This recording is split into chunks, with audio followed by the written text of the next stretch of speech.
सत कबीर की दया अत आदरणीय गरीबदास साहेब जी की अमृतवाणी मंगलाचरण।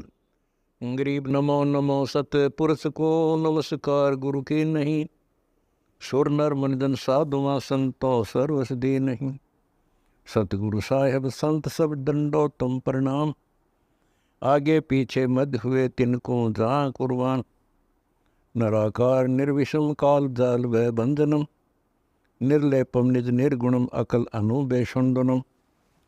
सोहम सुरति समाप्तम सकल समाना निर्तल, उज्ज्वल हिरंबर हर दमम बे पर वह अथा है। वार पार नहीं मध्यतम, अनाहद मंत्र सुखसलाद मंत्र, अजोख मंत्र बेसुन मंत्र, निर्वाण मंत्र थीर है। आदि मंत्र युगादि मंत्र, अजल अभंगी मंत्र, सदा सत्संगी मंत्र, लौलीन मंत्र गैर गंभीर है। सोहम सुभान मंत्र, अगम अनुराग मंत्र, निर्भय अडोल मंत्र, निर्गुण निर्बंध मंत्र, निश्चर मंत्र अनेक है। गैबी गुलजार मंत्र, निर्भय निराधार मंत्र, सुमरत सुकृत मंत्र, अगमी अबंच मंत्र, अदली मंत्र अलेख है। फजलम फराक मंत्र, बिन रसना गुणलाप मंत्र, झिलमिल जहूर मंत्र, सर्वंग भरपूर मंत्र, सैलान मंत्र सार है। निरंकार गरक मंत्र, तेज पुंज परख मंत्र, अदली अबंध मंत्र, अजप्पा निरसंद मंत्र, अविगत अनहद मंत्र, दिल में दीदार है।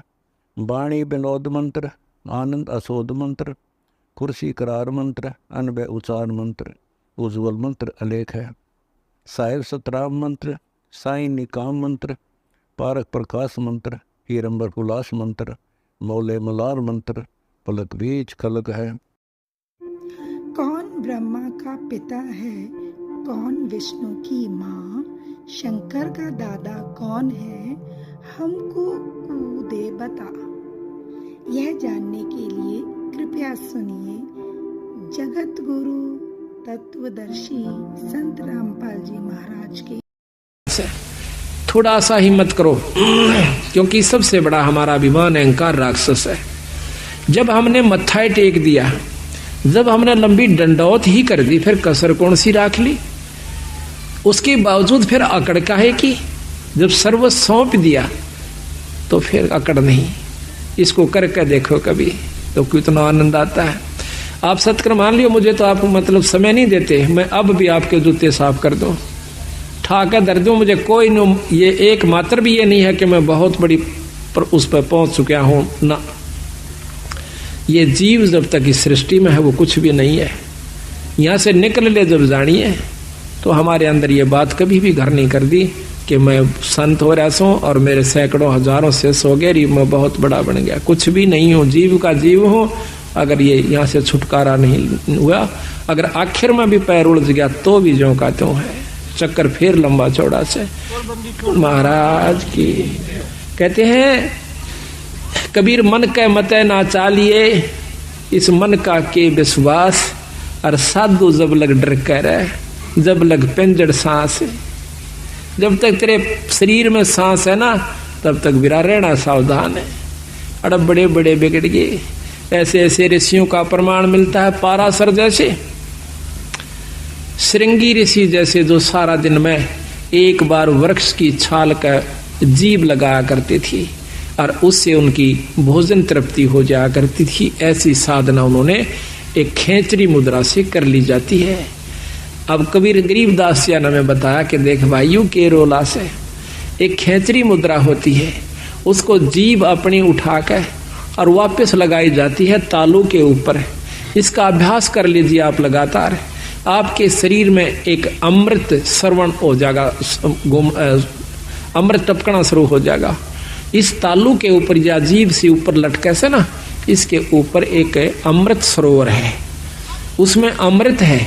हमारे शरीर में पानी सा है, और जब इसको हम ऐसे जीभ को वापस मोड़ कर और उसको लगा लेते हैं, तो वो अमृत हमारे शरीर में प्रवेश करना शुरू कर। उसमें एक सुराख सा बारीक सा, इतना बारीक है कि बाल हो से ना, बाल से भी कम है वो सुराख। और जब हम वापस जीभ मोड़ते हैं तो वो वहां से थोड़ा सा उसके ऊपर एक पत्ता रखा हुआ है, बहुत मामूली सा, यानी सुराख वो होगा तो उसका ढक्कन कितना होगा ये भी हिसाब ला लो। तो वो थोड़ा सा उसका भी चौथा हिस्सा खिसकता है, उस बाढ़ से भी कमजोर स्थान पर दूरबीन भी मुश्किल से देख पाओ सुराग को, और फिर उसके ऊपर से वो थोड़ा सा खिसक जाता है ऐसा करने से, ये अभ्यास से, तो उसमें से वो थोड़ा सा अमृत आ जाता है, तो भूख प्यास खत्म हो जाती है। तो वो सारा दिन में एक बार कहते हैं ऐसे जीभ लगाया करता था। तो उसको जीभ लगाया करता था, तो एक राजा ने उसको, हाँ, उसने सोचा कि तेरे को बहुत बड़ी उपलब्धि होगी है। वो अयोध्या के एक थोड़ी सी बनी होती है जो गांव से बाहर, शहर से बाहर थोड़ा सा जंगल होता है, उसमें बैठ गया आकर।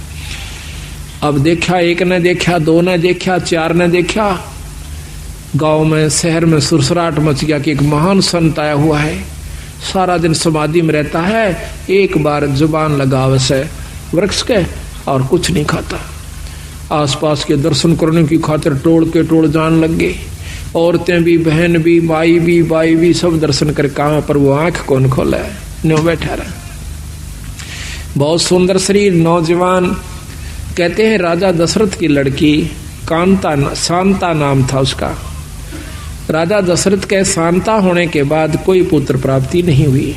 कौशल्या से उत्पन्न हुई थी, बड़ी लड़की औरत से, कैकेयी से, ना कौशल्या से। तो उसके बाद कोई संतान नहीं हुई। तो कौशल्या जवान हो, शांता जवान होगी थी, वह भी देखने जाया करती थी ऋषि ने। तो उसने क्या किया, राजा की लड़की थी, और तो डरे थी, पर राजा की लड़की थी, उसने क्या किया, शहद लेगी साथ में। जहां पर भी उस ऋषि ने ऐसे जवान लगाई, उसने देख लिया, वहां पर थोड़ा सा शहद लगा दिया पहले से। जब ऋषि ने अगले दिन उस पर जुबान लगाई, फिर शांत हुआ। अगले दिन फिर लगा दी, फिर शांत हुआ। तीसरे दिन उसने आंखें खोल ली, सामने शांता बैठी है। तो वो भोजन भी साथ बना के ले जाया करती कि जिस दिन आंख खोले महाराज को मैं भोजन कराऊंगी। भोजन करा दिया। कहने का तात्पर्य यह है कि आखिर में श्रृंगी ऋषि और शांता का विवाह हो जाता है। राजा दशरथ विवाह से मना करता है कि मैं ब्राह्मण के घर में क्षत्रिय को नहीं, क्षत्रिय की लड़की का शादी नहीं कर सकता। शांता उनके साथ चली जाती है, रामचंद्र जी की बहन। तो महाराज कहते हैं श्रृंगी ऋषि से वन में मोहे, यानी इस मन का कोई भरोसा नहीं। सतगुरु महाराज कहते हैं सावधान रहने में फायदा है। तो साधु जब तक लटक रहे, जब लग पिंजर श्वास, जब तक अपने आखिरी शरीर में भी को थोड़ा बहुत भी रह रहा है, तब तक बच के रहने में फायदा से। ना जानिए कब और के को मत पैदा कर दे, वह मन खुद काल है। तो यहाँ बताते हैं कि वो खेचरी मुद्रा करने से उसमें ये शक्ति आ जाती है शरीर में, तो फिर परमात्मा प्राप्ति नहीं है उससे। हम उसी को ये मान लेते हैं कि इसको बहुत लाभ हुआ, ये बहुत बड़े संत है। अब देखिएगा, इस कुत्ते ने एक बार इसको रेन लाइए भगत जी, एक टूक गेर दे, और इसकी ये फिल्म लेना भगत जी, इस कुतिया की। अब इसको देखकर भी कालजा नहीं हिलता है, एक रोटी गेर दो इसको, वो आप जाना भगत जी वहां पर। वो फिल्म कुत्ती की देख पूरी अच्छी तरह उसकी खाज लगी हुई है, के हाल हो रहा है इस बेचारी का। और ये भी कभी मनुष्य शरीर में थी, ये कभी प्राणी भी होगी, पटरानी भी होगी, आम औरत भी रही होगी, मनुष्य भी रही होगी। आज इसकी के हालत हो रही से, एक टूक की खातिर, एक रोटी खातिर या दर दर भरम रही है। और हम अब भी आंख नहीं खोलते, इतना ज्ञान हुए पाछे भी, तो भाई बहुत कमजोरी में सो आप। तो महाराज कहते हैं सुषमण स्वरत लगाइए राय झूमकरा, वो खोलो बजर कपाट सुनो राय झूमकरा। काया नगरी जद बस राय झूमकरा, जद घर आवे आठ सुनो राय झूमकरा।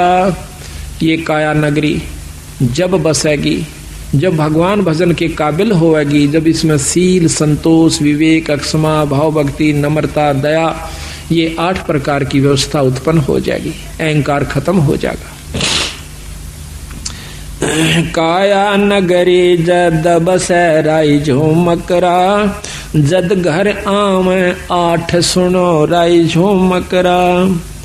द्वादश बांध लगाइए राई झूमकरा, नक सरवर पे ध्यान सुनो राई झूमकरा। शंख पदम उजियार है रे झूमकरा, जहाँ कोट कला शशिभान सुनो राई झूमकरा। फिर उस ईश्वरीय शक्ति का आप दर्शन कीजिए। जहाँ दौना मरुआ फूल है राई झूमकरा, अक्षय वृक्ष स्थान सुनो राई झूमकरा। राय चमेली केवड़ा रे झूमकरा, सूरजमुखे शोभान सुनो राई झूमकरा।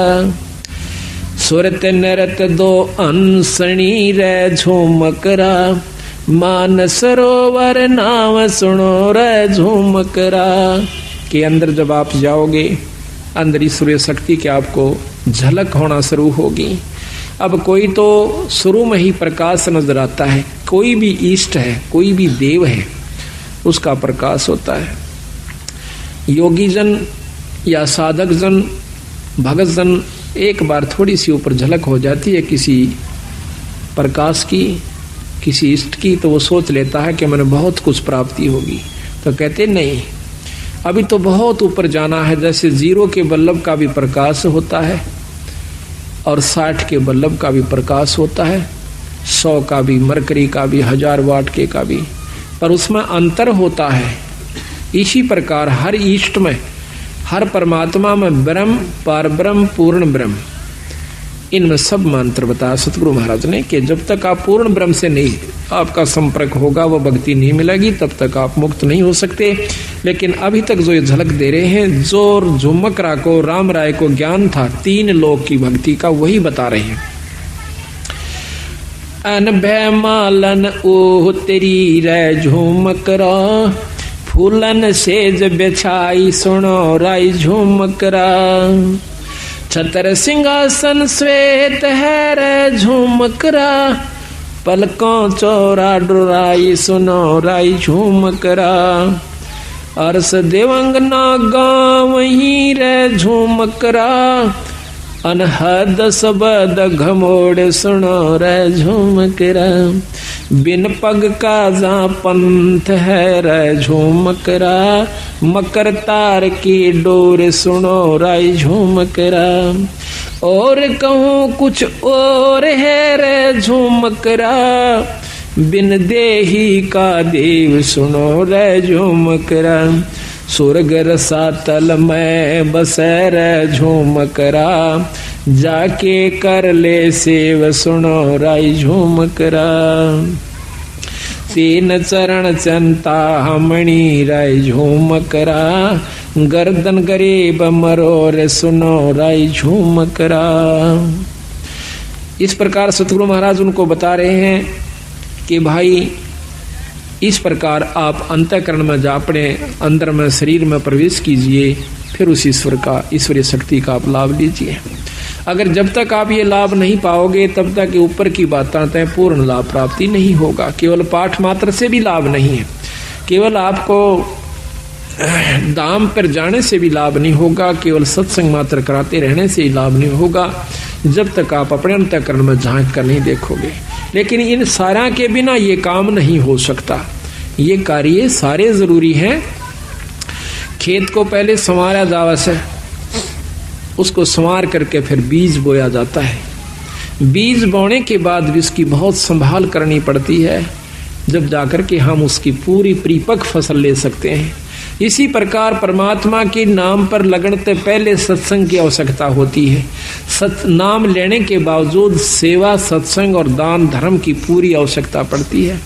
साधुओं की सेवा, संतों की सेवा, सत्संग की सेवा, ये भी साथ चलेगी। जिस प्रकार खेत में बीज बोए पाछे उसमें खाद, पानी, रखवाली, सारी चीज की आवश्यकता पड़ती है। ठीक इसी प्रकार नाम ले लेने मात्र से कोई न सोचे कि ईब में अपने आराम से घर बैठ कर ही भक्ति कर सकते हो, घर बैठ करके। पर आज के युग में इतना सुलभ नहीं है कि आप घर बैठ करके ही इन बुराइयों से बचे रह सकते हो। ये तो बार बार जैसे कितना ही सुथरा मकान हो और सारे के चिप्स ला रखी हो, उसको आप बंद कर दीजिए। एक हफ्ते के बाद खोलिए, उस पर 2-2 सूत उस पर धूल जमी मिलेगी। जबकि खूब बंद कर दिए खिड़कियों को, दरवाजों को, फिर भी उसके ऊपर डस्ट यानी धूल जमी पाओगी। मेज पर देखना कपड़ा मार के 1 हफ्ते के बाद। इसी प्रकार अगर आप सत्संग में नहीं आओगे तो आपके अंतःकरण में इतना मैल जमा हो जाएगा और एक समय ऐसा होगा कि आपको सुमरण और सत्संग कड़वा लगने लग जाएगा। आज आपने प्यारा लगा पर उस समय ये आपको सुहावा नहीं गा। कई बार आप सत्संग पाठ करना चाहते हो, नित्यनेम नहीं कर पाते। कई बार नाम पर लगाना चलते हो, मन को मन नहीं लगता, कहीं और उलझेड़े मुड़ जाता है। कोशिश करने से भी नहीं लगता, उस दिन आनंद नहीं आता आपको। कारण क्या है कि आपके अंतःकरण में कोई मैल आ गया, किसी कारण से भी, किसी की द्वेषता का, किसी प्रिय मित्र की और कोई अप्रिय घटना का कोई भी विक्षेप आ चुका है, जिसके कारण आपको वो प्रिय वस्तु आज फिर अप्रिय होगी। तो इसी प्रकार सत्संग में आने से जानकारी होती है कि ये कोई काहू का है नहीं, झूठा संगी साथ या कोई किसी का नहीं।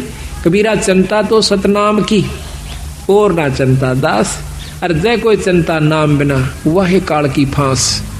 ये काल की पास है, काल इसको फंसा के रखने की खातिर उसके मन में 100 विक्षेप, क्रोध, अहंकार या कोई चिंता फिक्र बनाए रखे कि कहीं ये भक्ति भाव में ना लग जाए।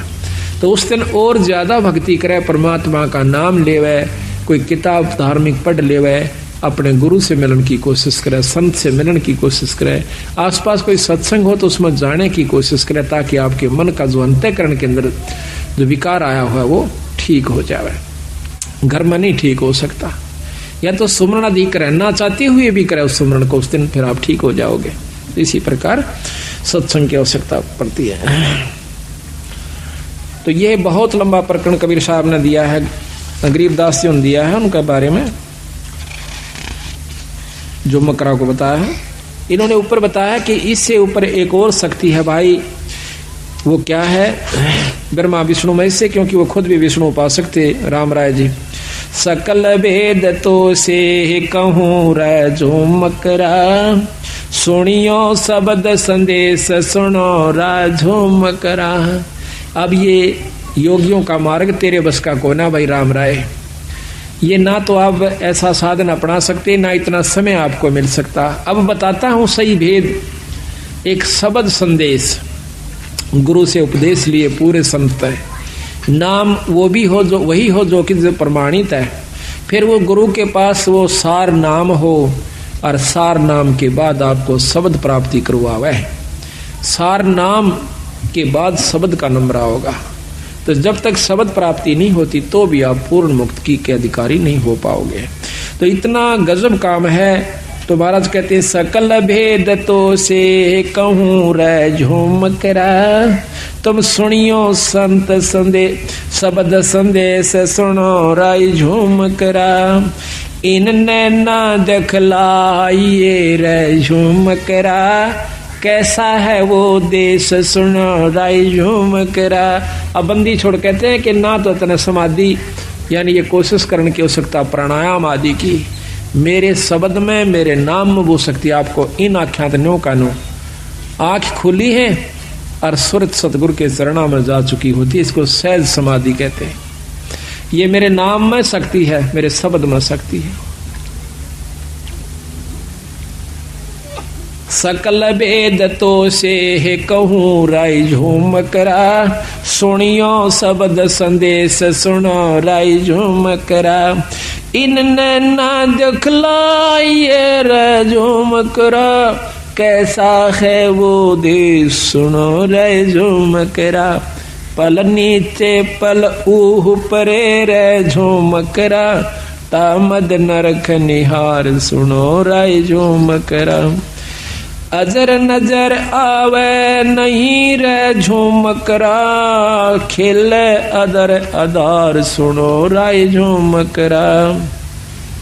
दैने बामे आंगणे रे झूमकरा, स्वर्ग रसातल बहन सुनो रे झूमकरा। तेरे कुटी छाजे बैठ कर झूमकरा, वो देखो राम रतन सुनो राय झुमकरा।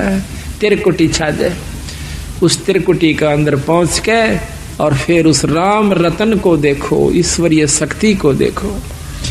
सनकादिक नारद रटे रे झुमकरा, ये रट ब्रह्मा विष्णु महेश सुनो रे झुमकरा।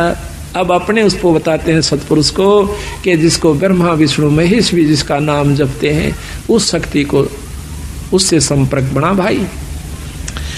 सहस फुना मुख गावई रे झुमकरा, ये ध्यान धरत है शेष सुनो रे झुमकरा।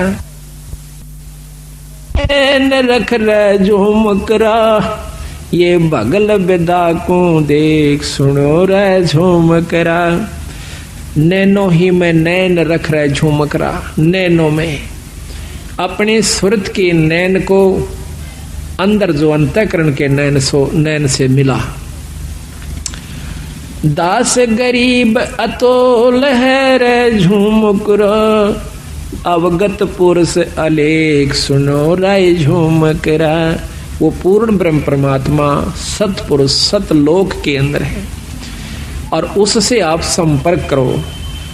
ऊपर क्या क्या चीज बताई महाराज ने कि सतलोक में क्या है। अदर सरोवर अदर हंस रे झुमकरा, अदर नदी परवाह सुनो रे झुमकरा। अदर नान स्नान है रे झुमकरा, अदर मछ मन राह सुनो रे झुमकरा। अदर बाग बेले बने रे झुमकरा, अदर फूल गुंजार सुनो रे झुमकरा। अदर समाधि लाई रे झुमकरा, अदर देख दीदार सुनो। और ऊपर समाधि लाइए फिर आपको क्या क्या चीज दिखाई देंगी। अदर राग रंग होते है रे झुमकरा, अदर रास बिलास सुनो राय झुमकरा। अदर सरा साहेब धनी रे झुमकरा, अदर चौर खैवास सुनो रे झुमकरा। अदर नगर अवगत बस रे झुमकरा, अदर वृक्ष विस्तार सुनो रे झुमकरा। अदर सुराही फिरत है रे झुमकरा, अदर होवे जोनार सुनो रे झुमकरा। अदर पाक प्याले फिरे रे झुमकरा, अदर बसे मतवार सुनो रे झुमकरा। अदर बीज भूमि अदर रे झुमकरा, अदर तमाम जुहार सुनो रे झुमकरा। अदर गलीचे बेच रहे रे झुमकरा, अदर मुजरा हो सुनो रे झुमकरा। दास गरीब अदर बसो रे झुमकरा, अदर सुरत पेरो सुनो रे झुमकरा। कहते हैं उस परमात्मा को ध्यान से देखिए और ऊपर सुरत पिरो जैसे सुई में धागा पोया करें। कितनी सावधानी से उसको करना पड़ता है। तो इस प्रकार सुरत को महाराज कहते हैं ऊपर पिरो। तो जब उस राम राय के बहुत लंबा प्रकरण से आध पौन घंटे का मार्ग बहुत न्यारे न्यारे विस्तार से सतगुरु महाराज ने इसमें दे रखा है। हर चीज के हर पहलू के ऊपर उसको बताया। फिर वो प्रश्न करता है कि महाराज कि हमने तो ब्रह्मा विष्णु महेश इन्हीं शक्तियों की जानकारी थी, लेकिन महाराज आपने तो बहुत कुछ बताया है, इसके बारे में हमें ज्ञान नहीं। तो क्या कहते हैं, भाई पूरब देश हमारे है रे झुमकरा, कोई न जाने भेव सुनो राय झुमकरा। गगन मंडल में रहते है रे झुमकरा, बिन देही का देव सुनो रे झुमकरा। अनहद जंग बजा वहीं रे झुमकरा, है जंदा जगदीश सुनो रे झुमकरा। सिर पर सायब सत्य है रे झुमकरा, आया बिस्वे बीस सुनो रे झुमकरा। इस प्रकार महाराज ने बताया है कि वो परमात्मा सतपुरुष उस सतलोक में रहता है जिसके पढ़ने से जीव की, जिसको पाने से जीव की पूर्ण मुक्ति होती है। फिर उसने पूछा है राम राय ने कि महाराज, भगवान विष्णु और भगवान शंकर, ब्रह्मा जी, माता जी, ये भी परम शक्तियां हैं। उन्होंने बताया कि हाँ शक्तियां हैं, पर भाई ये 3 लोक की परम शक्तियां हैं। ये 3 लोक के मालिक हैं, 3 लोक के अंदर ये पूर्ण समर्थ है। पर 3 लोक की जो व्यवस्था है इस ब्रह्मांड की, वो सुन लीजिए। अपने किए हुए कर्म का जीव भोग भोगता ही रहेगा, जन्म मरण भी होता रहेगा, आपकी मुक्ति नहीं हो सकती। तो राम राय कह नहीं महाराज, मुक्ति तो 4, चौथी मुक्ति 4 मुक्ति हो जाती है। तो चारों मुक्तियों का वर्णन करते हुए बंदी छोड़ कहते हैं कि चौथी मुक्ति के योगी जन कहाँ जाते हैं? परम चौथी मुक्ति है, वो ब्रह्मलोक में चले जाते हैं। और आप पढ़ के देखिए, इसमें शक्ति पुराण में साफ लिखा हुआ है।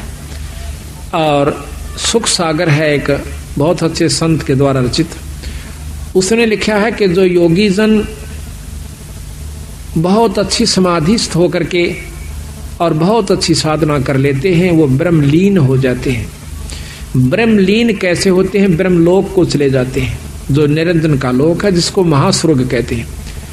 उसमें अपनी की हुई कमाई को खाए के कोई 10 लाख वर्ष, कोई कई युगों तक, और चौथी युग मुक्ति ऐसे होती है जब तक ये महाप्रलय नहीं होती तब तक वो स्वर्ग में रहेगी वो जीवात्मा। और जब उसकी चौथी मुक्ति खत्म हो जाएगी, वो फिर जीव रूप के अंदर इस मृत मंडल में ऐसे चक्र काटेगा जिस प्रकार आज हम काट रहे हैं। तो राम राय कहने लगे महाराज, इसका कोई समाधान नहीं है कि ये जीव मुक्त हो जा। अख है भाई, पर वह कड़वी दवाई है, तुम ले नहीं सकते। है आसान पर कड़वी दवाई है। कड़वी क्यों महाराज? कड़वी न्यू है कि तुम जिस रंग में रंग चुके हो इससे ऊपर नहीं उठ सकते।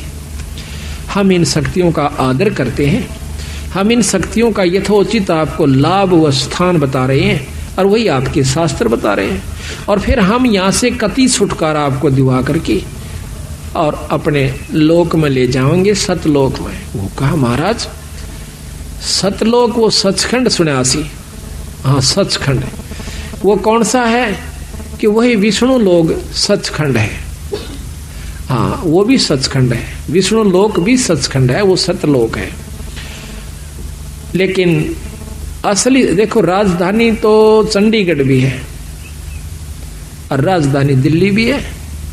तुमने राजधानी शब्द सुना है पर उसकी जानकारी को ना, कि राजधानी चंडीगढ़ में किस शक्ति की स्थान वास है और दिल्ली के अंदर किस शक्ति का वास है।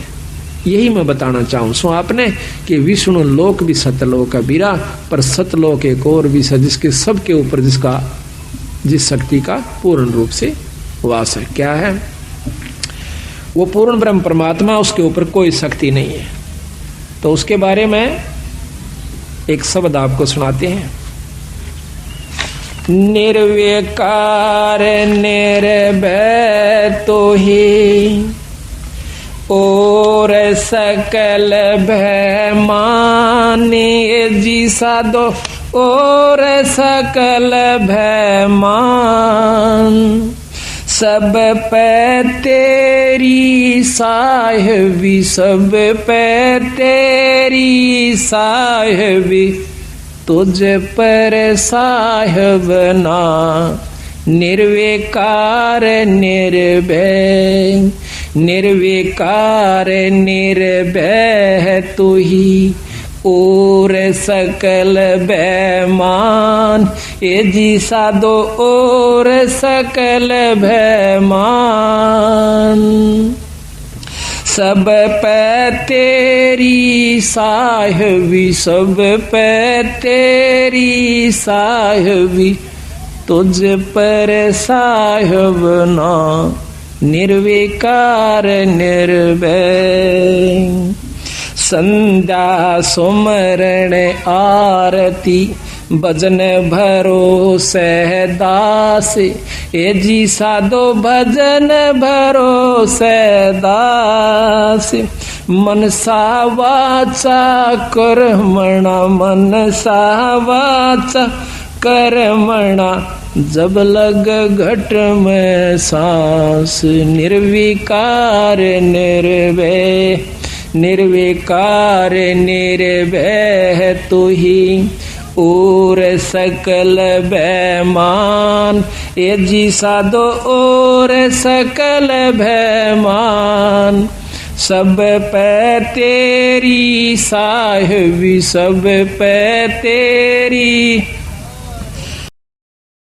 कमाई करके हम यहाँ से आगे चलेंगे। और इस कमाई के पूरा हो जाने के बाद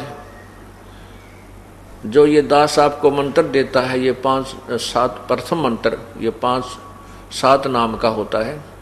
इस प्रथम मंत्र के जाप से आप 4 महीने यदि लगातार सच्चे दिल से बगैर कोई क्रिया को भंग किए आप इसका जाप करते हो तो आप सतनाम प्राप्ति के योग्य हो जाते हो।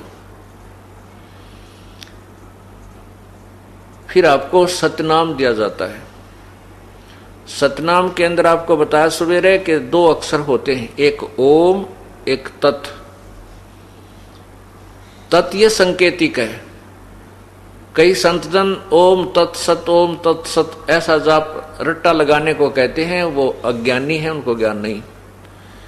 ओम तो सीधा मंत्र है ब्रह्म का, तत् और सत ये 2 सांकेतिक मंत्र हैं। ओम और तत् मिलकर एक सत्यनाम बनता है, सच्चा नाम बनता है, वास्तविक मंत्र बनता है।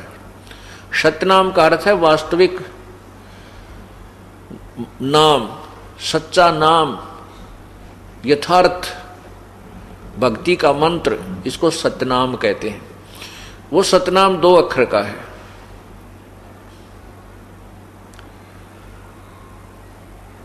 उसके बाद फिर आपको सारनाम दिया जाता है, जैसे ओम तत् और सत। ये सत जो तीसरा मंत्र है ये सार नाम की तरफ संकेत है, ये सांकेतिक है। अब जैसे आपको बताया था कि आप जो प्रथम मंत्र का जाप करते हो, इनमें ब्रह्मा विष्णु महेश शिव जी और गणेश जी दुर्गा जी की जो हमारे ऊपर ऋण है वो आप ऋण मुक्त हो जाते हो, शेष कमाई भी बच जाती है। और जो गुरु से विमुख हो जाते हैं, विमुख नहीं, जो बीच में भक्ति त्याग देते हैं, गुरुद्रोही नहीं होते हैं, वो जब त्रिकुटी तक पर पहुंचते हैं, जिनको सतनाम भी प्राप्त हो जाता है, तो त्रिकुटी पर पहुंच जाते हैं, तो वहां जाकर के इनके साथ फिर एक और ठगी होती है, वो जो सुबह आपको बता दी गई थी कि वहां उनको लाज दिया जाता है कि आप के पास इतनी भक्ति कमाई हो गई है, आप ब्रह्मा जी के लोक में, विष्णु जी के लोक में, शिव जी के लोक में इतने इतने 1000 वर्षों तक रह सकते हो। वहां पर ऐसे ऐसे ठाठ हैं, वहां ऐसे नाचने और गाने, कोई काम नहीं है, वहां सब प्रकार की सुविधाएं हैं। लेकिन वो होती कैसे हैं? वो अपने ही जेब में पैसे हैं तो उन ऊपर के स्वर्ग रूपी होटलों में हम रह सकते हैं, खुशी मना सकते हैं, आनंद ले सकते हैं, खाना पीना बढ़िया खा सकते हैं, लेकिन पैसा अपने जेब से ही जाता है, अपनी कमाई ही नष्ट होती है। वो परमात्मा ऐसा दयालु है, जैसे आपको ज्ञान हो गया, इस ज्ञान के आधार पर कि मैं तो गलत जगह पर आ गया हूं, और वहां भी यदि परमात्मा कहते हैं मुझे तू याद कर लेगा, मैं तुझे वहां से भी छुड़वा दूंगा। जैसे आपको सुबह भी बताया था, शिव मंडल ब्रह्मापरी चाहे विष्णु लोक में हो, हमरे गुण भूला नहीं तो आन छुटाऊं। तो यदि आपको ये ज्ञान याद रह जाएगा, क्योंकि एक बार तो आदमी ये मन मस्ती में आ जाता है, लेकिन फिर इसको ये ज्ञान रह रह कर अंदर जो पहुंच गया है, ये इसको टिकने नहीं देता, फिर इसको याद आ जाती है कभी ना कभी कि तू तो गलत आ गया, ये तो अपनी कमाई बर्बाद कर रहा है।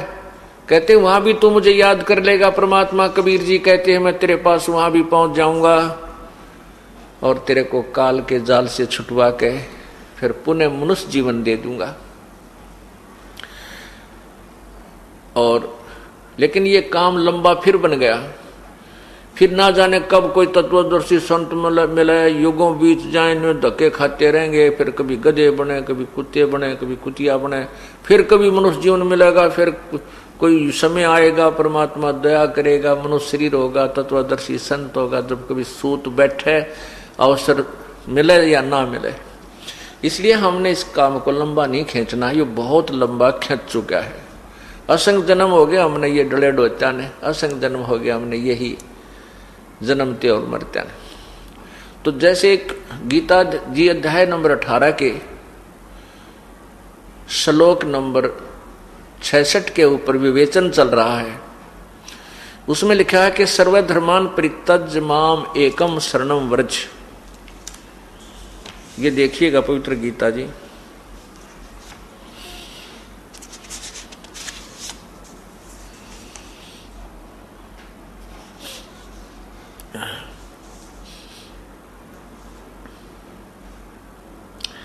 श्री मद् भगवत गीता, नीचे देखिएगा। ये गीता प्रेस गोरखपुर से प्रकाशित है और इसके अनुवाद करता है जय दयाल गोविंद का। इसके अंदर से देखिएगा,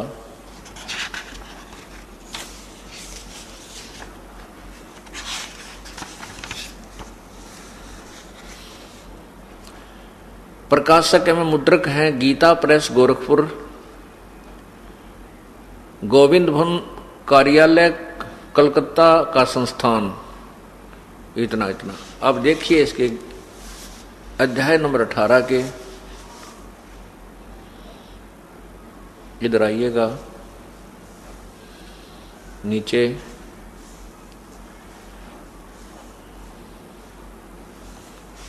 छठ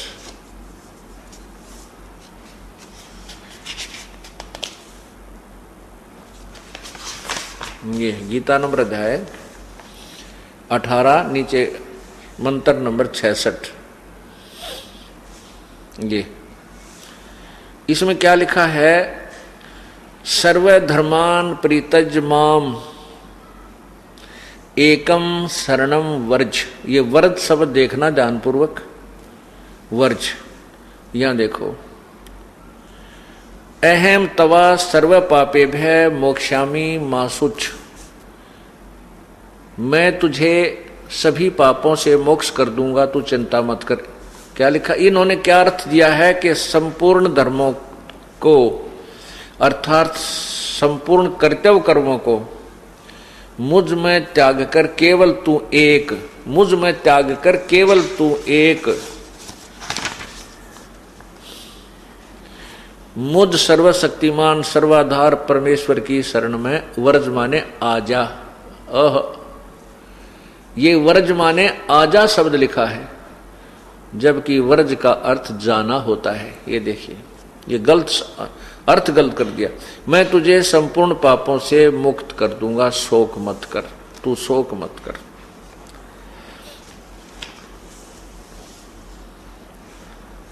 अब इन्होंने वर्ज माने जाना लिखा है। अब आपको संस्कृत शब्दकोश दिखाता हूं।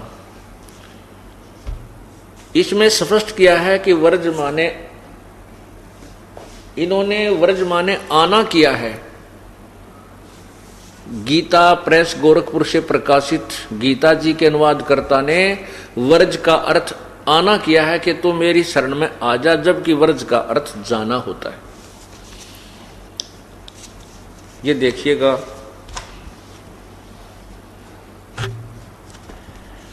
ये है संस्कृत शब्दकोश।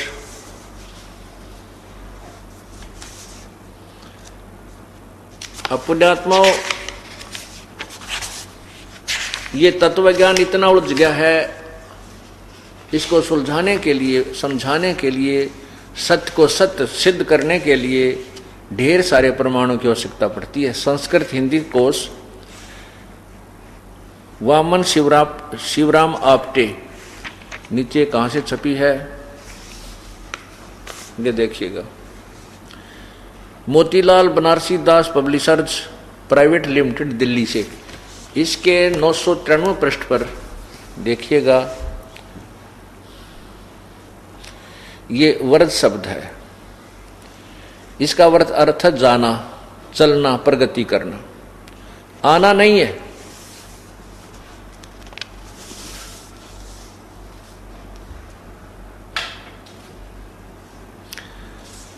इस प्रकार अर्थों के अनर्थ कर दिए, क्योंकि तत्वज्ञानी अनुवादकर्ताओं को नहीं था। एक इस गीता में नहीं, आप आज तक वर्तमान तक जितने भी अनुवादकर्ताओं ने गीता जी का अनुवाद किया, सभी ने यही अनर्थ किया हुआ है। इससे सिद्ध होता है कि अभी तक हमारे को अपने सदग्रंथों का यथार्थ ज्ञान भी नहीं प्राप्त हुआ।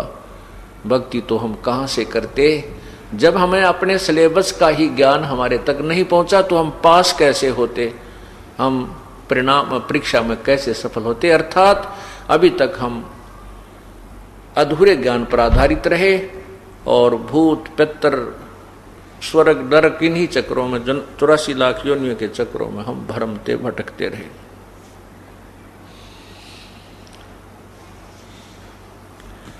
इसका अर्थ बनता है, गीता ज्ञानदाता प्रभु कह रहा है कि तू यदि परम शांति चाहता है, गीता अध्याय 18 के मंत्र 62 में कहा है कि अर्जुन तू सर्वभाव से उस परमेश्वर की शरण में जा।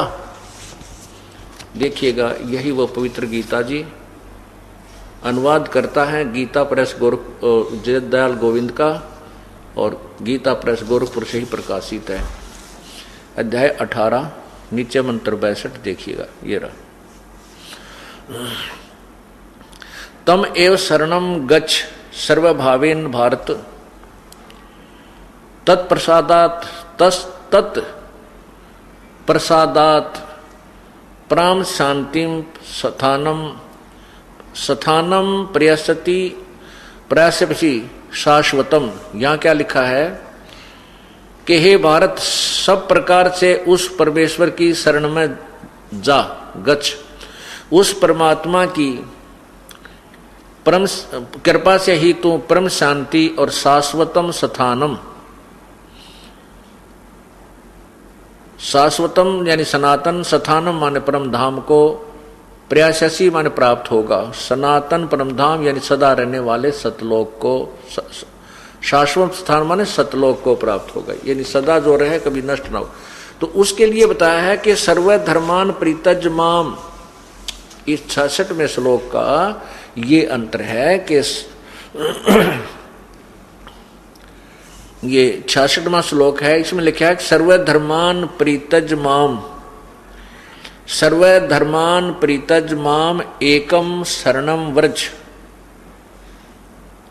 अहम तवा सर्व पापे भय मोक्षामि मा शुच। इसका अर्थ बनता है कि गीता ज्ञान दाता प्रभु कह रहा है कि उस परमात्मा की शरण में तू जा, लेकिन वहां जाने से पहले तूने मेरे लेवल की जो भक्ति की है वो मुझे त्यागनी होगी। मेरे में छोड़ जा, फिर मैं तुझे सभी कर्मों से, सभी पाप कर्मों से मोक्ष कर दूंगा। अब हम पाप के कारण यहाँ 84 लाख योनियों में दंड भोग रहे हैं, कभी नरक में जाते हैं, हम मुक्त नहीं हो पाते। पूर्ण परमात्मा की भक्ति ना करके हम अन्य साधना करते रहे, अन्य देवताओं की पूजा करके हम स्वर्ग चले गए, महास्वर्ग अर्थात ब्रह्मलोक में चले गए, वहां अपनी पुण्य कमाई को समाप्त करके फिर 84 लाख योनियों में ये कष्ट उठाते रहे। अब परमात्मा ने हमें तत्व ज्ञान दे दिया है कि हम अब अपनी कमाई को व्यर्थ नहीं करेंगे। परमात्मा की कथा सुनो, परमात्मा की कथा की चर्चा करो। इसके अतिरिक्त जो भी बातें करते हो, सुनते हो, वह सब व्यर्थ है।